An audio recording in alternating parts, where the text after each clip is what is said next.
Hi guys, it's Chris and Rick and Renner, and Kevin's back there somewhere. And we're at Moore's Garage, and it's Corvette Day. So let me flip the camera around here, and I'll have these guys tell you a little bit about it. So we'll talk about the coolest one first.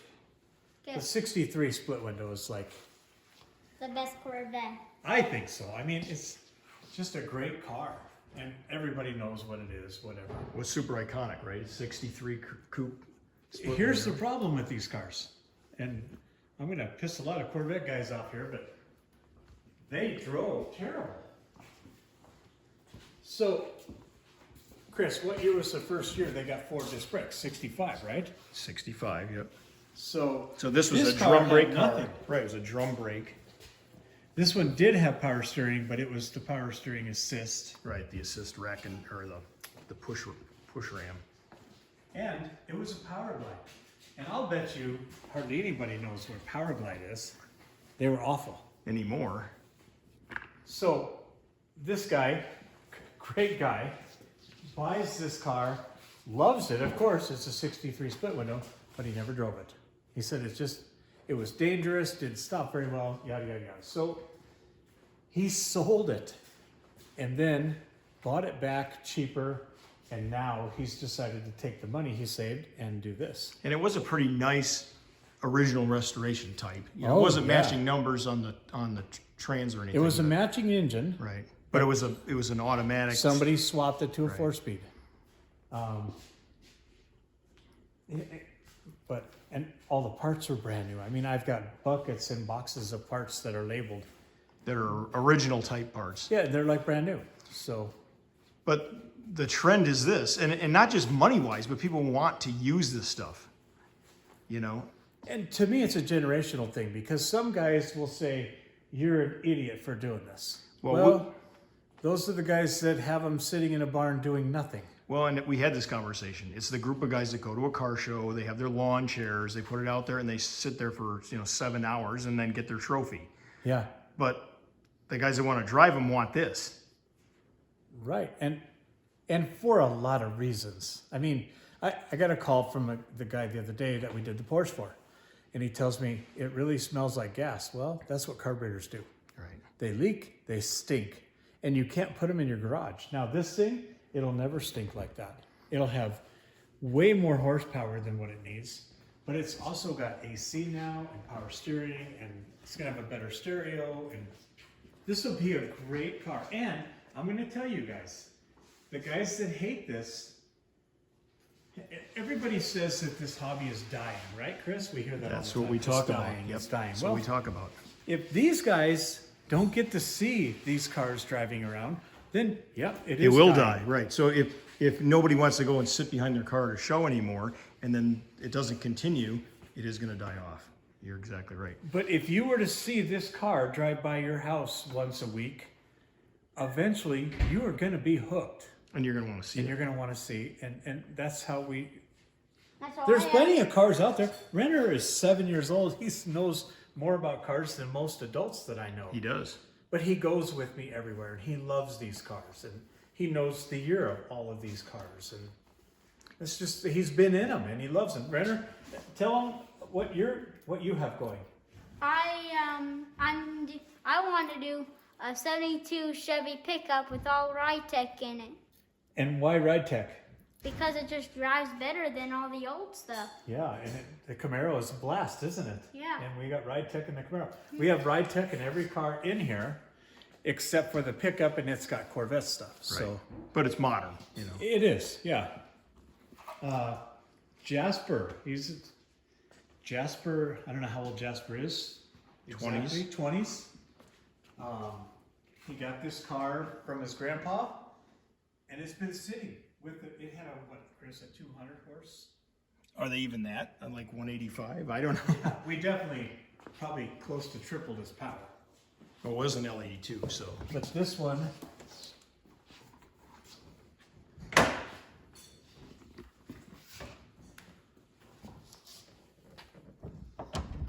is an LS3 with overdrive transmission. We got air conditioning, radiator. I mean, this car should be bulletproof. And talk about changing a car, Chris. I mean, think about this. How many of these cars are around? These cars were a turd when they were brand new. And that's why nobody really wanted them for a long time, is because they had no performance, you know. But now they are good-looking cars. There's nothing wrong with the car itself. So if you do this to it, what is wrong with this? You know what I mean? It's something nice now. And you can buy these cars for 15 to 20 all day long. Yeah, exactly. And try to buy a 68 Camaro for 15 to 20. Try to have something painted for 15 or 20. Right. Yeah. No, this is, to me, it's kind of a game changer. You got to do this stuff or they're not going to use it. So the other day after you and I talked, I was on the phone with another friend of ours that we know, and he called me. He was all excited because he had a chance to buy his Yanko Chevelle back. Okay, but then he got to thinking about it, and of course the price tag is hefty, and it's even more than he sold it for before, and it's expensive. And of course, we're talking a real Yanko. No, the real one of real. 99 Yeah, a Yanko lot of people don't Chevelles. even know what that is. Okay, so it's a real 427 car, and it's a low mileage, original car, original paint. But he got to thinking, and we were talking on the phone, and he said, you know what? If I'm going to spend that kind of money, or even less than that, he goes, I'm just going to buy one, make it look like the Yanko, and I'm going to do all the modern stuff like your 57 Chevy. And this is coming from a guy who's like hardcore original stuff. Right. But he said, if I bought it back, what would I do with it? I would bring it out to Wyoming, put it in my barn. And look at it. And he goes, 3 times a year when I'm there, I'll look at it. He goes, And nobody's going to see it. right. And he And said, that's why nobody knows what a Yanko is. well, that's part of it. I mean, unless you're in that crowd, you know. And you, Renner, you know, I've talked to you about Yankos. Yeah, they have special stripes on them, and that says SYC. SYC, there Yep, you go. that's right. You know what it Renner is. has been around Yep. Yankos and knows it was a Yanko dealership, Don Yanko. And they made supercars. I have one of the. I have a '69 Yanko in my bedroom. Yeah. So here's another perfect scenario. This guy owns this car for, I don't know how long he's had it, but it's a 64. He loves the car. He calls one day and he says, I love the car, but it drives terrible and it stinks. It had 350, 327 something with a Muncie, no brakes. It was all drum brakes, just like a 64 was. So we did all the ride tech stuff, and we did an LS3 with a 6-speed manual. And this guy, they will drive this car. It's going to be a great car. And money-wise, what was this car before, and what will it be now with all this stuff? You know what I mean? So it's an investment as well. I mean, all these guys that say, oh, you have to have matching numbers, original, and this and that. On a car like this, Well, that's it. Unless it's something extremely historic and high-performance Fuelie car, special. right? Even a Fuelie car. I think it would even have to be like a big brake or big tank car in order to say that you need Because to a save it. Fuelie car, how many were changed from day one? Well, when they got finicky and quit working, they put a carburetor on That's them, right. you know? How many does your dad have? Fuelies? I don't know, they're sitting around. And we did, the seats looked old, so we redid the seats in leather, which is a great upgrade, just even for the smell. I hate to say that, but we had to do carpet. We found a mouse nest underneath in the cubby hole, so it had that smell. But Kevin just finished the carpet. The seats are in here. And he did the same pattern as the Corvette. Nice. And the door panels, they look just like, oh, they're on the door, sorry. They're already there, right? And these are very popular too. This is another LS3. But all of these customers are now going to use these and put them out on the street and highway.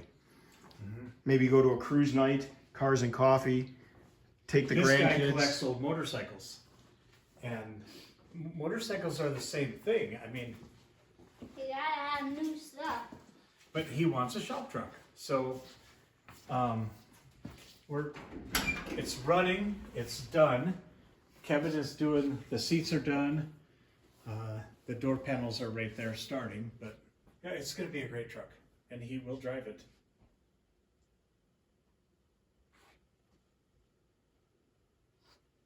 Yeah, this whole numbers thing, to me, and Chris, you have cars worthy of numbers.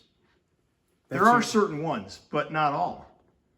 You know, I was telling you, Rick, the other day, we were having this conversation on the phone about, I saw a post on Facebook, and I'm probably going to get some guys that even like me mad at me right now about this, but the guy was complaining because they took a water pump off a 70 Chevelle, and I think it was just an SS396 car or something, and they sent it in to be rebuilt, and the date code was altered from a G to an A or something, and there was this big thing about how much it was fraud, and it was this, and it was that, and in the grand scheme of things, does that really even matter anymore? On a 396 Well, that's car? what I'm saying. It wasn't like it was an LS6 or something, you know? Right, that's it, an LS6 or a Z16 or a 427 But they were acting like this great fraud had occurred, and I just thinking, you know what? It depends what relative bubble you live in, you know? And how many of these guys, they just want to talk about what they know. Well, there's a lot of that. That's- Log do on to they even have Facebook one? any day of the week. Right. And you know, there's some guys out there that do. There's a guy on YouTube, I think, that does Camaros, and he talks about the paint stripes and how they painted them from the factory and the fuel lines, and he's very sharp. Yeah. Well, and I think that has to be saved. We have to keep that history alive. But the general majority of these cars that are number 3s and they're just driving them and you want to use them, I don't see a problem with making them so that they're more usable in today's traffic before they just become a paperweight. Well, I'll tell you, cars are doing 80 now. Well, that's the problem. That's the speed limit. Right. And if your car doesn't do 80, you're a hazard. And also, you have to be able to stop with a modern car too. That's right. That's the problem. When it was before, when everybody couldn't stop, it didn't matter because you couldn't stop any faster than the guy behind you or in front of you. And now, if the guy in front of you stops quick, you better be able to stop quick. Yeah. And it goes on and on and on. Taillights. I mean, look at the taillights on this car. Yeah, if there's you don't do the LED stuff, Right. There's you're not going to get whacked because there are laws now saying that your taillights have to be so big. And there's not enough surface area for people to see them. My dad's '54 Corvette is terrible, but we did put LED on there, and it made a world of difference. Yeah, because you don't want to get. I mean, you bump this car in the front. This car's done. Yeah. The problem with that is there's not people fixing them anymore. Right. It's getting harder and harder to get paint work done or find.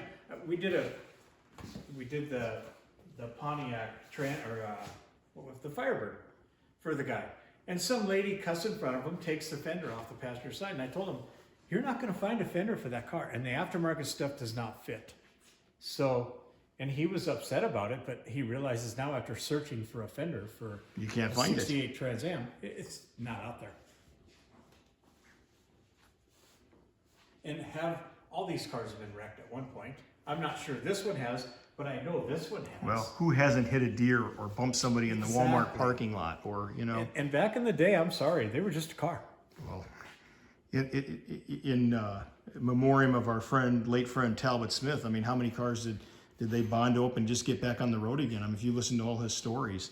And that's why you better send somebody to look at the car before you buy That's it. exactly right. They were just used cars, and you just had to get it down the road. The guy had to get to work the next day. That's all it was. Yep. Well, it's an interesting time, and but I think more and more people are and you can see it in the sales. More and more people are wanting these cars that you can use. Well, I've always said, the Jeeps were such a huge deal because you could take and go buy a new Jeep and personalize it and make it your own. Yeah. And that's why I'm sure Jeeps have saved Chrysler alone. Well, in the 90s, it was the Cummins, and now it's the Jeep. Right. Yeah. Yeah. These things this is the whole person. So if somebody wanted one of these cars and they wanted to do that, like the 64 or the 63 or any of these, your advice to them would be to buy a car already done or nice or original, and then bring it to have it converted rather than try to restore the entire cosmetics. I tell everybody, my biggest thing is buy something that doesn't need paint. Yeah. Because I'm telling you, once you paint them, you don't use them. And the time and expense, you guys have knocked this thing out in what, a month or two? Less than that, 3 Yeah. weeks. And if this car needed paint and interior and all the cosmetics, it'd be It's years. terrible. It would be years. Yeah. Between all getting the parts off and sending chrome out to be redone and getting the body work done and the fiberglass, you'd have to send it to a specialist and then they'd have to have it painted. I mean, it just goes on. The weather strips. It's on and on and on. And you on. drop 20 to 30,000 into a paint job. It's like this guy, he was showing us some of the things he wanted touched up, and I'm like, there's nothing wrong with this car. It's gorgeous, and you're not afraid to drive it to dinner one night. and park Exactly. it. You put 20 to 30 grand into just a paint job and put another 20 grand into glass and chrome. Pretty soon you ain't taking that car anywhere because you're scared to death of I'm it. not gonna leave it in the restaurant parking lot. Yeah. So yeah, these cars are everywhere. A small block power glide car, you could buy these cars fairly cheap, but these are probably bringing 40 to 45 I would say that's for probably a decent little fair car. assessment. Yeah. Yeah, this is way different. Well, it is, but even on a money scale here, you know, what's this, 150 grand before, and now it's 300? I mean, I right? think so. I mean, so I even with paying more for the base thing, if that's what you want, I don't think you're going backwards. No. Renner, show them what you're doing over here. This is what Renner does after school for fun.